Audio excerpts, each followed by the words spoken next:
দীক্ষিত শৰ্মাৰ পত্নীয়ে কান্দিছে, কেৱল কান্দিছে। কিন্তু কিয় কান্দিছে দীক্ষিত শৰ্মাৰ পত্নীয়ে?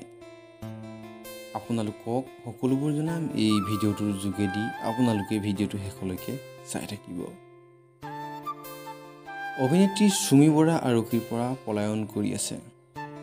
তাৰ মাজতে নিশা কটাইছিল চুমি বৰাই দীক্ষিত শৰ্মাৰ ঘৰত। আৰক্ষীয়ে গম পালে এই খবৰ। পুনৰ পলায়ন কৰিলে দীক্ষিত শৰ্মাৰ ঘৰৰ পৰা অভিনেত্ৰী চুমি বৰা।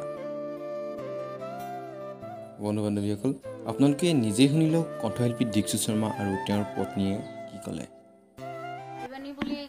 কাৰণ বিয়াত গৈছে, বিয়াত আমি দেখিছো দুখন ফেমিলিৰ লগত দেখো, ভায়েক ভনীয়েক বুলি কৈছে। আমি সিমানখিনিয়ে বিশ্বাস কৰিছো আৰু ভায়েক ভনীয়েক বুলিয়ে ভাবিছো। আমি বেলেগ কথাই ক'ব নাই। কথাটো কওক দীক্ষিতা বাবু, আপোনালোকক সুধিছো যে এই ধৰণে যিটো কামসমূহ কৰিছে, তেওঁলোকে এই ধৰণে ধৰা প্ৰবঞ্চনা কৰিছে, মানুহক প্ৰভোগ কৰিছে, গতিকে আৰক্ষীয়ে তেওঁলোকক বিচাৰি আছে, তেওঁলোকে মোবাইল চুইচ অফ কৰিছে, আত্মগোপন কৰিছে। যদি তেওঁলোকৰ আচলতে কোনো ধৰণৰ এই ধৰণৰ অনৈতিক কাম কৰা নাই বা এই ধৰণে তেওঁলোকে কোনো আখুৱা নাই, লুকাই থাকিব লগা ক'ত তেওঁলোকে আৰক্ষীক ধৰা দিলেই হয়।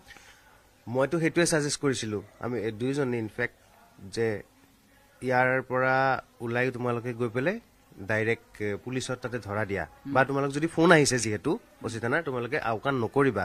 এইটো কথা তোমালোকে পুলিচক জনোৱা, ডাইৰেক্ট কথা পাতা আৰু ক'ত মাতিছে যোৱা তোমালোকে। সেইটোৱে কৈছিল। আমি যেতিয়াই আহি পেলাই গম পাইছো যে কথাটো এতিয়া বেলেগ মানে ফালে হৈছে, সিহঁতক মানে তেওঁলোকৰো কিবা দুখ থাকিব পাৰে।